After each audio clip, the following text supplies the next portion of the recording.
Bismillahirrahmanirrahim. Assalamualaikum warahmatullahi wabarakatuh.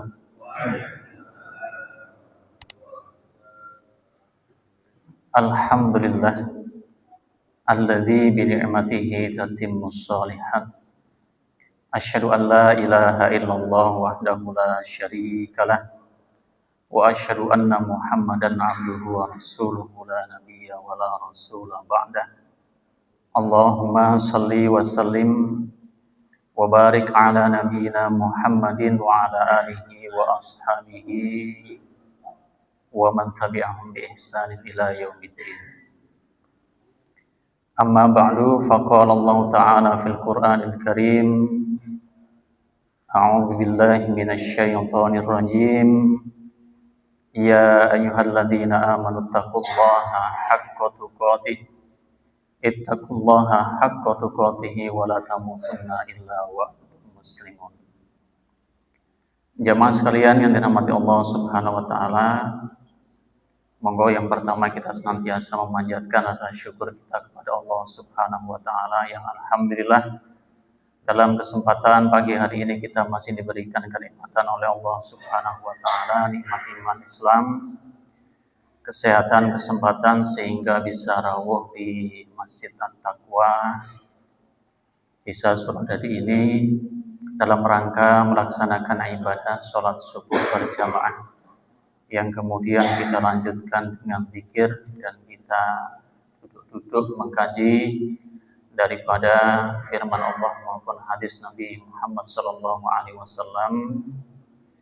sampai insyaallah waktu syuruk nanti. Dan kita berdoa semoga yang kita niatkan pagi hari ini, yang kita lakukan hari ini mendapatkan keridhaan dari Allah Subhanahu wa taala. Amin amin ya rabbal alamin. Salawat serta salam marilah kita aturkan kepada junjungan Nabi besar Muhammad sallallahu alaihi wasallam, kepada keluarganya, sahabatnya, serta semoga terlimpah kepada kita selaku umatnya. Dan kita berdoa semoga kita termasuk di antara umat Nabi Muhammad SAW yang kelak mendapatkan syafaat beliau di yaumil qiyamah. Amin amin ya rabbal alamin. Ibu bapak jamaah yang dirahmati Allah Subhanahu wa taala, sebelumnya kami sampaikan bahwa pagi hari ini kita ada record ataupun rekaman karena beberapa pekan kemarin kami diundang oleh Kementerian Agama Pemalang, intinya supaya dakwah itu disiarkan, dakwah itu diunggah ke media sosial supaya banyak orang yang bisa mengakses. Karena hari ini kalau buka HP itu isinya sing api-api apa sing elek-elek Bapak Ibu. Jangan kalau buka HP bukanya apa? Buka pengajian apa, dangdutan apa. Karena hari ini yang namanya keburukan, hal yang negatif itu sudah tidak malu-malu lagi. Sudah tidak lagi isin-isin. Orang tidak pakai baju, orang telanjang di medsos itu sudah menjadi hal yang biasa. Maka jangan malu-malu kebaikan. Orang yang punya ilmu, orang yang soleh, orang yang alim harus turun gunung. Turun gunung itu ikut mendakwahkan kebaikan. Lawang kita melihat kemungkaran begitu marah, kok kita sebagai orang yang baik hanya diam saja. Maka fungsinya kita melakukan pengajian semacam ini, kalau bisa yang mengakses bukan cuma jamaah satu masjid ini. Saya kemarin mengupload salah satu video yang menonton itu sudah lebih dari 1.200. Artinya itu kan jumlahnya bukan cuma satu masjid, sudah dari mana-mana. Nah ini yang harusnya menjadi sebuah ikhtiar kita bersama, kebaikan itu harus disebar luaskan. Nanti jenengan bisa buka kajian ulangnya ya di channel saya. Tinggal di like dan subscribe. Ngaten ya Bapak Ibu ya. Baik ya, jadi ini ikhtiar kami. Semoga nanti kalau ada kajian yang Ustadz materinya kok kami lupa ya, nah itu ada kami rekamkan. Ya saya pengajian di Pemalang itu jamaahnya sudah sepuh-sepuh, usia 60 ke atas rata-rata.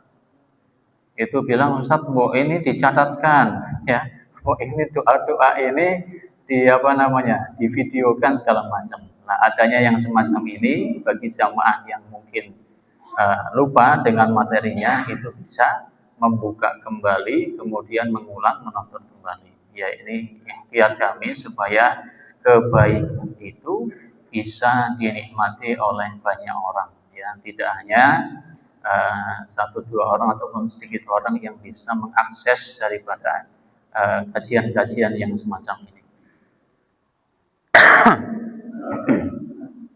Jamaah sekalian dirahmati Allah Subhanahu wa taala, pembahasan kita melanjutkan daripada pembahasan sebelumnya. Kalau sebelumnya kita membahas mengenai hukukul walidain, ya, durhaka kepada kedua orang tua, maka sebagai perbandingannya kita membahas mengenai birrul walidain. Ya, bagaimana berbuat baik kepada kedua orang tua. Ya, kalau kemarin kita sudah membahas bagaimana dengan orang tua kita tidak boleh mengatakan kita tidak boleh berlaku kasar, kita tidak boleh yang namanya membentak-bentak, ya, terutama ketika seseorang itu usianya sudah sepuh, ya, terutama orang tua kita itu kalau usianya sudah 60 tahun ke atas, karena secara psikologis orang itu akan menjadi ya seperti anak-anak kembali, biasanya rodo rewel sih, ya, banyak permintaan dan lain sebagainya. Maka ini penting bagi kita yang pertama mengetahui apa saja yang bisa mengakibatkan durhaka kepada Allah Subhanahu wa taala. Kemudian yang kedua, ya. Yang kedua adalah bagaimana supaya kedurhakaan itu bisa kita hindari dan kebaikan-kebaikan terhadap orang tua itu bisa kita lakukan. Terutama Bapak Ibu, seringkali kalau orang tua itu sudah meninggal, menganggap bahwasanya berbakti kepada kedua orang tua itu sudah selesai. Ya, jadi ketika orang tua kita sudah meninggal dunia, menganggapnya bahwa sudah selesai tugas kita sebagai seorang anak. Ya, padahal belum selesai. Masih ada kebaikan-kebaikan yang bisa kita lakukan sebagai sebuah bentuk bakti kita kepada kedua orang tua, meskipun orang tua kita sudah meninggal dunia. Ya, jadi ada salah seorang yang datang kepada Nabi Shallallahu Alaihi Wasallam, kemudian dia menyampaikan, ya Rasulullah, saya punya orang tua yang sudah meninggal dunia. Apakah saya masih bisa berbakti kepada kedua orang tua? Ya, kata Nabi Shallallahu Alaihi Wasallam, iya. Yang pertama adalah as-sholatu 'alaiha. Ya, yang pertama itu adalah sholatlah untuk kedua orang tua kita. Maksudnya adalah ketika orang tua sudah meninggal dunia ataupun meninggal dunia, pertama yang dilakukan itu adalah mensholati kedua orang tua kita. Sebuah musibah kalau seandainya seorang anak tidak bisa mensholati jenazah orang tuanya. Ya, ini musibah sekali. Maka Bapak Ibu yang dirahmati Allah Subhanahu wa taala, ajarkan anak-anak kita terutama mengenai sholat jenazah. Oke, ajarkan. Jangan sampai suatu saat kita meninggal dunia, anak kita termasuk yang tidak mensholatkan. Ya, karena apa? Karena tidak bisa misalnya. Ya, maka ajarkan kepada anak kita bagaimana sholat jenazah. Yang pertama bacaannya adalah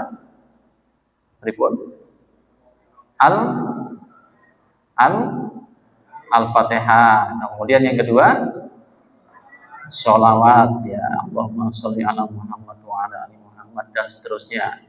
Kemudian yang ketiga Allahumma ighfir lahu warhamhu wa'afihi wa'fu anhu wa akrim nuzulahu wa wasi' madkhalahu, dan seterusnya.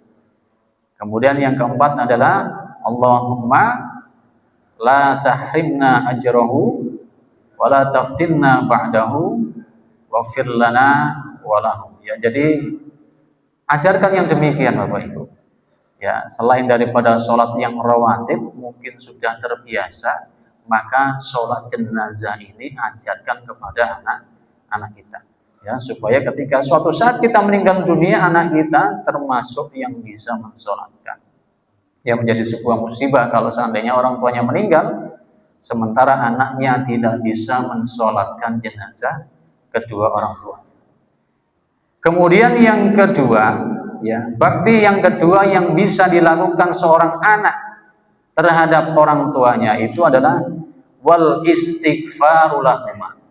Ya, beristighfar untuk kedua orang tua. Maka selesai sholat kita mengangkat tangan kita mendoakan orang tua kita. Doanya bagaimana Bapak Ibu? Rabbi firli wali walidayya warhamhuma kama rabbayani shaghira. Ini anak madrasah saja sudah hafal insyaallah. Ya, Rabbi firli wali walidayya warhamhuma kama rabbayani shaghira.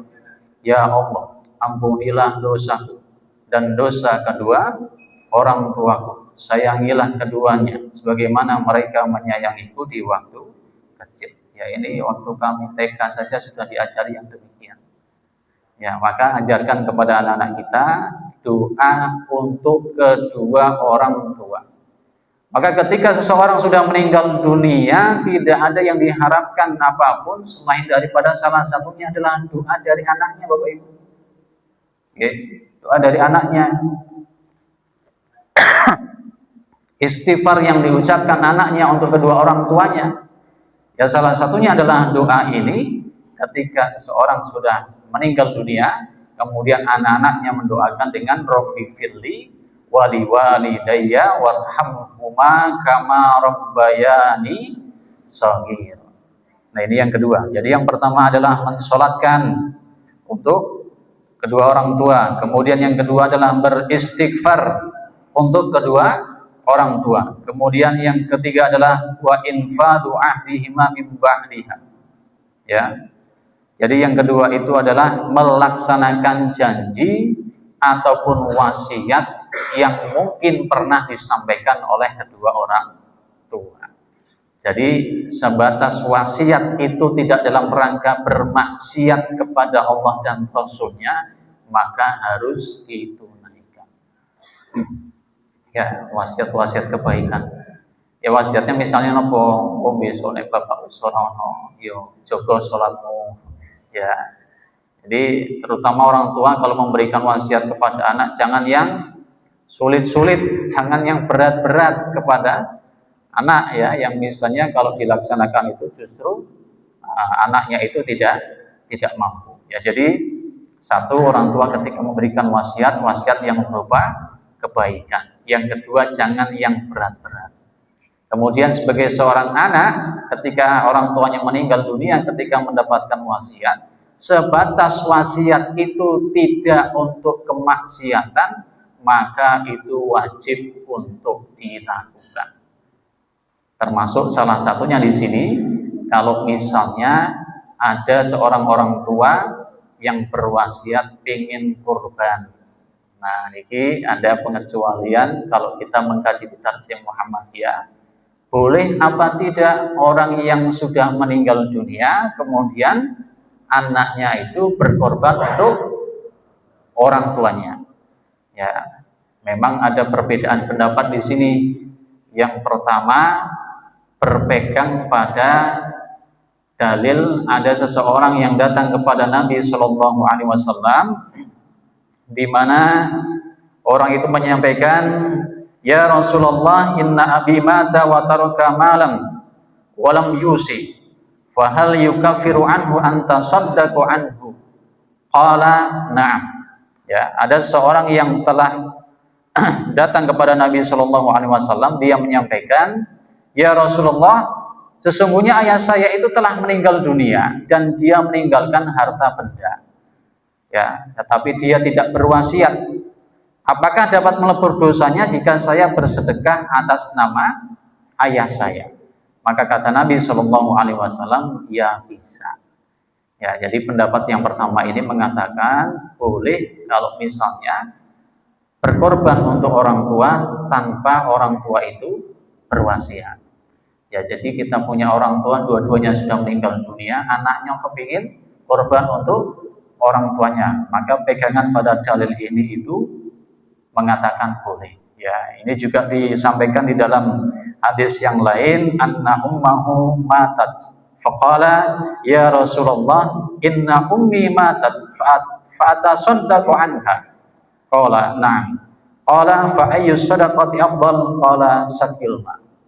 Ya, ini disampaikan di sini ada seorang yang datang kepada Nabi Shallallahu Alaihi Wasallam, ia bertanya, wahai Rasulullah, sesungguhnya ibu saya telah wafat, apakah saya dapat bersedekah atas nama ibu saya? Maka Rasulullah menjawab, iya. Ia bertanya lagi, lantas sedekah apakah yang paling utama? Di antaranya adalah memberi air minum. Ya, memberi air minum. Nah, dalil ini dijadikan sebagai patokan kalau ada orang punya orang tua meninggal dunia, maka anaknya itu berkorban atas orang tuanya.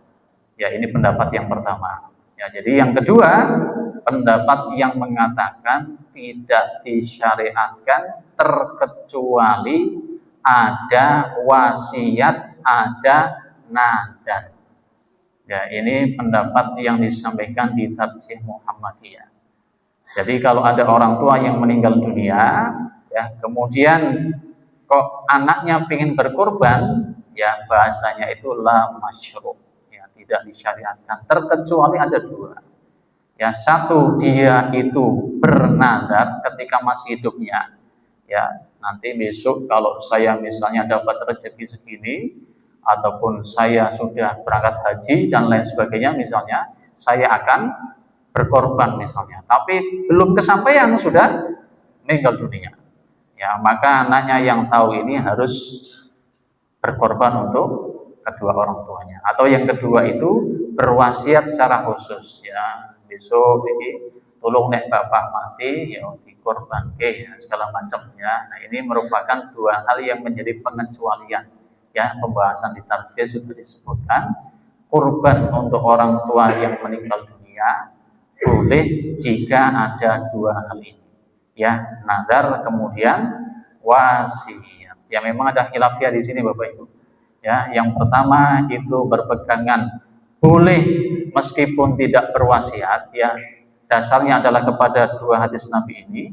Kemudian pendapat yang kedua itu adalah tidak boleh kecuali ada nadar dan wasiat. Sekali lagi, yang namanya fikih itu adalah bab yang mengandung banyak interpretasi, ya, banyak pemahaman, bukan masalah hitam dan putih. Ya, jadi fikih itu akan muncul yang namanya hitam, merah, putih, biru, hijau, dan lain sebagainya. Karena fikih itu adalah pemahaman. Ya, al-fiqhu huwa al-fahmu. Fikih itu adalah pemahaman, dan seringkali yang namanya pemahaman ini akan menimbulkan perbedaan pendapat. Makanya ada madhab Hanafi, madhab Maliki, ada madhab Hambali, madhab Syafi'i. Ya, termasuk korban ini ada dua pendapat. Satu mengatakan hukumnya wajib, yang kedua hukumnya sunnah muakkadah. Imam Abu Hanifah mengatakan kalau korban itu adalah wajib.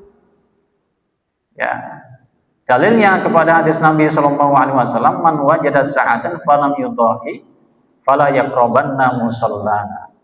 Siapa yang mendapati kelapangan keluasan rizki kok tidak mau berkorban, maka jangan sekali-kali mendekat ke tempat sholat.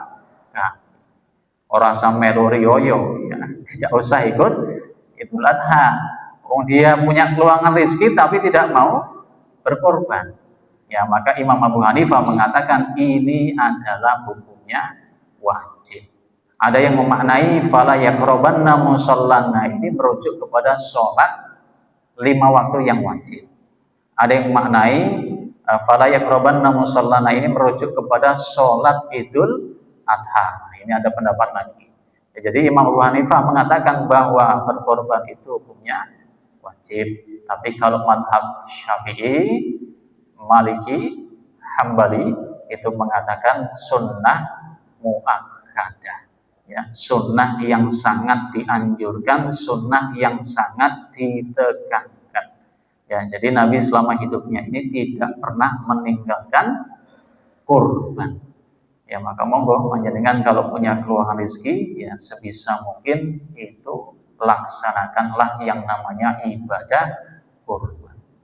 Ya, jemaah yang dirahmati Allah Subhanahu wa taala, jadi yang ketiga bentuk bakti kita kepada kedua orang tua itu adalah melaksanakan janji atau wasiat. Ya, janji atau wasiat yang mungkin pernah disampaikan oleh orang tua itu hendaknya dilakukan. Kemudian yang keempat adalah wasilatur rahim allati la tusalu illa bihima. Yang keempat itu adalah menyambung silaturahim keluarga yang tidak dapat tersambung kecuali karena keduanya.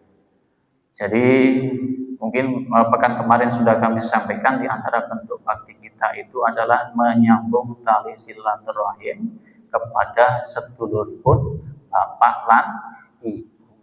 Ya, pentingnya kita setiap kali lebaran silaturahim ke A, B, C, D, ya, keluarga dari simbah bapak, simbah ibu, ya, kemudian ke Pak D, ke Bu D dan lain sebagainya supaya anak-anak kita itu tahu, okay, sedulure sapa bae sampean.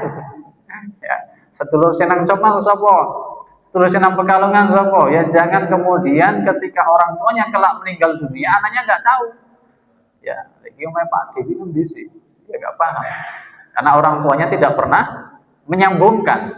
Ya, orang tuanya tidak pernah mengikat silaturahim dengan keluarganya.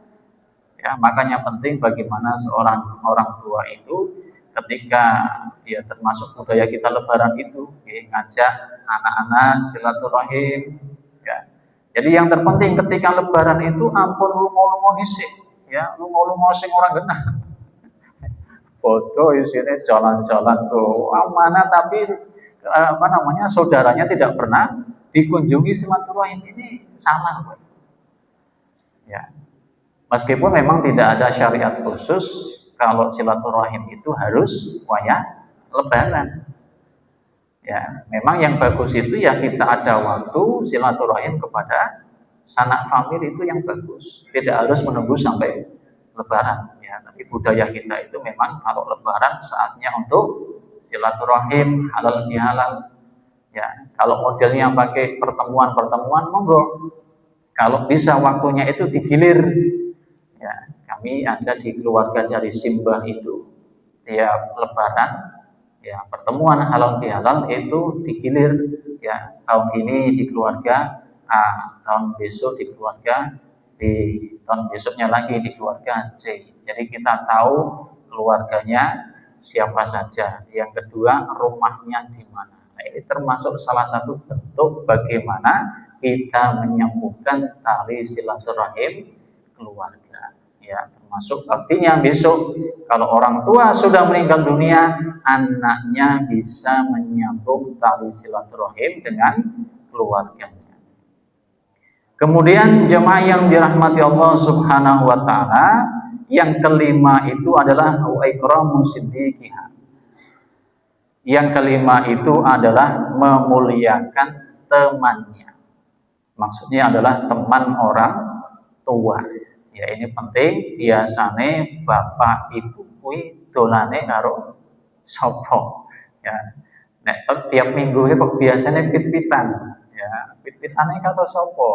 Ya, biasane nek napa jenenge? Barisa coan ngopi-ngopi bareng. Atau misalnya catur ya, ini koncone sapa. Itu penting kita sebagai anak itu tahu ya, temannya bapak ibu itu siapa. Terutama yang terpenting teman dalam ketaatan kepada Allah. Ya, sanes teman dalam kemaksiatan ini jangan dilanjutkan. Ya, kebalikan. Ya, ono wong tuane misalnya lo amit sewu, naudzubillah, ya orang tuanya sukanya misalnya hal-hal yang tidak manfaat. Ya, senangnya nang klub malam, ya senangnya mabuk, ya jangan dilanjutkan yang demikian itu. Ya, hal yang berbau maksiat, ya yang dimana Allah itu murka, jangan kemudian dilanjutkan. Justru jadikanlah anak itu menjadi anak yang soleh, supaya apa? Supaya dosa orang tua yang dulu dilakukan ketika masih di dunia itu diampuni oleh Allah Subhanahu wa Ta'ala. Ya, mungkin ada di antara kita yang orang tuanya belum menjadi orang tua yang taat kepada Allah. Orang tua yang masih jauh dari masjid. Orang tua yang tidak gemar sholat 5 waktu di masjid. Orang tua yang tidak gemar sedekah dan lain sebagainya. Maka balasan terbaik untuk orang tua kita, jadikanlah diri kita anak yang soleh. Sehingga dosa-dosanya ketika dia mungkin dulu pernah melakukan hal-hal yang tidak diridhai oleh Allah Subhanahu wa Ta'ala, itu dapat diampuni oleh Allah Subhanahu wa Ta'ala. Kemudian jamaah yang dirahmati Allah Subhanahu wa Ta'ala, yang selanjutnya adalah berziarahlah ke makam kedua orang tua. Ya, Muhammadiyah ini sering diece, Pak. Ngertos nama mboten? Wong Muhammadiyah kuwi nek ana wong mati kaya buang. Kaya buang napa niki? Batang kucing jare. Ya. Lho kok bisa ngaten? Ya soalnya wong mati wis ora pernah diziarahi. Ya, tidak pernah didatangi. Jadi kaya wong buang bangkai, ya, batang kucing, batang tikus. Nah niki seringkali ada omongan yang demikian. Ya, apakah boleh berziarah? Justru sangat dianjurkan. Ya, justru sangat dianjurkan. Hadis Nabi Muhammad SAW menyampaikan, "Kuntu nahaitukum an ziyaratil kubur fazuruha, fa innaha tudzakirukum bil akhirah." Kata Nabi SAW, dulu saya melarang kalian semua itu untuk berziarah kubur. Ya, karena orang dulu kalau berziarah kubur itu datang meratap-ratap. Apa meratap-ratap maksudnya? Ya, nangis-nangis yang berlebihan. Kemudian yang kedua, ya, menyembah-nyembah. Ya, makanya kita dilarang untuk mengkijing. Ya, karena dikhawatirkan kemudian akan menjadi tempat yang mengandung kesyirikan di situ. Ya. Kemudian kata Nabi SAW, dulu saya melarang untuk kalian itu berziarah kubur, akan tapi sekarang itu berziarahlah, ya, datanglah ke makam, termasuk yang paling utama itu orang tua kita. Ya, amit saya sering mengkritik ada orang yang berziarah ke mana-mana, tapi makamnya orang tua tidak pernah diziarahi. Ini kuali, ya. Jadi ziarahnya kemana-mana, tapi makamnya orang tua setahun sekali saja itu sudah bagus katanya. Makanya penting bagi kita, ya, yang masih hidup ini datang ke makam orang tua berziarah. Ya, berziarah, doakan kepada orang tua, meskipun ya dari rumah pun bisa. Ya, memang ada salah satu pendapat mengatakan ketika seseorang itu berdoa, maka orang yang meninggal di dalam kubur itu bisa mengetahui akan datangnya orang yang berziarah. Ini salah satu pendapat menyampaikan. Ya, jadi buat kita yang selama ini tidak pernah datang ke makam orang tua, datang ke itu. Ya, dibersihi, kemudian doakan. Ya. Orang sagone sing macam-macam. Bapak gue senengnya misalnya pecel, kalau ini pecel, mboten usah. Ya, bapak gue senengnya soto, kalau ini soto, mboten usah. Ya, yang terpenting bagi orang yang sudah meninggal dunia itu adalah doa. Ya, jadi orang sagone pecel teleke nang pinggir kuburan niku sing mangan malah wong edan. Ya, tidak perlu yang demikian. Jamaah yang dirahmati Allah Subhanahu wa taala, maka sampaikan di sini, yang dulu saya melarang kalian untuk berziarah kubur, maka sekarang berziarahlah. Fa innaha tudzakkirukum bil akhirah. Sesungguhnya yang demikian itu, ya, maksudnya adalah berziarah itu dapat mengingatkan panjenengan semua akan akhirat. Nah, ini salah satu manfaat kita berziarah itu untuk mengingatkan kita mengenai akhir. Kafa bil mauti wa'idu. Ya, cukuplah yang namanya kematian itu menjadi nasihat. Ya, ada nasihat ulama, kalau kita orangnya mau jauh dari agama, senenge maksiat, orang seneng sholat 5 waktu, untuk ketaatan rasanya berat, untuk kemaksiatan rasanya ringan, maka lakukanlah 2 hal. Ya, yang pertama, datanglah ke rumah sakit. Ya, jadi nek kita senenge maksiat ora gelem sholat, kon ibadah kok susah, datang ke majelis ilmu kok susah, sesekali datanglah ke rumah sakit, duduk sebentar di situ, Bapak. Ya, orang usah suwi-suwi sak jam. Ya, nanti kita akan melihat, ya Allah, yang jenenge nikmat sehat itu nikmat yang sangat mahal. Ya, saya pernah mengantar ibu saya untuk kontrol rutin di rumah sakit keraton.